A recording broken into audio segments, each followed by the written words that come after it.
John chapter 14 verse 27 to 31.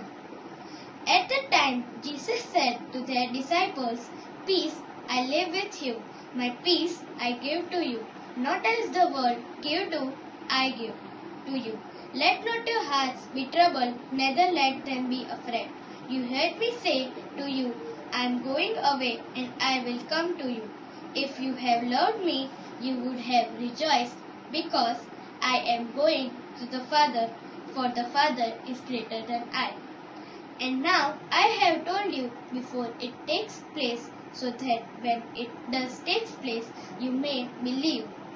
I will no longer talk much with you, for the ruler of this world is coming. He has no claim on me, but I do as the Father has commanded me, so that the world may know that I love the Father. This is the gospel of the Lord. Praise to you, Lord Jesus Christ. ઈસુની જય વાલા ધર્મજનો, આજે 5મી મે 2026 મંગળવાર એક દિવસ એક આવો પ્રસંગ બને છે। એરપોર્ટ પર એક વિમાન લેન્ડ થવાનું છે, નીચે ઉતરવાનું છે, પણ એની પહેલા વાતાવરણમાં ફેરફાર આવે છે અને જે ફ્લાઇટમાં મુસાફરો હોય છે ટેન્શનમાં આવી જાય છે। હા, ચિંતા આવી જાય છે ચોક્કસ।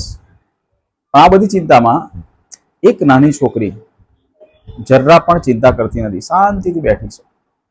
બધાનું ધ્યાન એના પર જાય છે અને પૂછે છે, બેટા અફરાતફરી થઈ રહી છે, પ્લેન આમ તેમ ઊંચું નીચું થઈ રહ્યું છે, બરાબર ઉતરીશું કે નહીં ખબર નહીં, વાતાવરણમાં આટલો ફેરફાર આવ્યો છે, તને કોઈ ડર નથી લાગતો?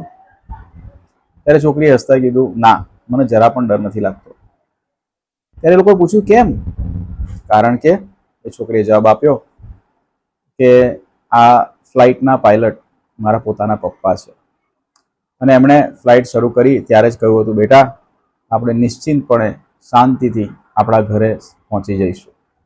મને મારા પપ્પા પર વિશ્વાસ છે કે એ કદી એવું નહીં કરે। આ દીકરીનો વિશ્વાસ અને એ ટ્રસ્ટ બહુ અગત્યનો છે। ફ્લાઇટમાં કોઈને ટ્રસ્ટ નહોતો, એક નાની છોકરીને ટ્રસ્ટ હતો એના પપ્પા પર। પ્રભુ આજના શુભ સંદેશમાં એ જ વસ્તુ કહે છે, વિશ્વાસ। ઘણીવાર એ વિશ્વાસ ડગમગી જાય છે જ્યારે પરિસ્થિતિઓ, પરિણામો આપણી અપેક્ષાથી વિપરીત આવે ત્યારે આપણી ધીરજ ખૂટી જાય છે, મારી તમારી બધાની। અને ત્યારે પ્રભુ કહે છે, વિશ્વાસ રાખજો। ઉપદેશમાંનો ગ્રંથ 2 અધ્યાય કેટલું સરસ કહે છે, મારા દીકરા, જો તારે પ્રભુની સેવા કરી તો કસોટી માટે તૈયાર રહેજે, મનને મક્કમ કરજે, જે કંઈ વીતે તે સહી લેજે, દ્રઢ રહેજે, તો અંતે તારી ઉન્નતિ થશે। જેમ સોનાની કસોટી આગની ભઠ્ઠીમાં થાય છે, તેમ પ્રભુ જેને પસંદ કરે છે એની કસોટી પડતીની ભઠ્ઠીમાં થાય છે। પણ એ સમયે પ્રભુ આપણને કહે છે, મારા પર વિશ્વાસ રાખજો, તેમાં છોકરીએ વિશ્વાસ રાખ્યો હતો। પ્રશ્ન પૂછે પોતાની જાતને, કટોકટી, એક શાંતા તેર તૂટે એવી સ્થિતિ આવે ત્યારે મારો પ્રભુ પરનો વિશ્વાસ કેટલો અડગ હોય છે? શું આ છોકરી જેટલો વિશ્વાસ, જેનો એના પિતા પર વિશ્વાસ હતો, તો એટલો વિશ્વાસ આપણે રાખી શકીએ છીએ? વિચાર કરીએ, મનન ચિંતન કરીએ। ઈશ્વરની જય।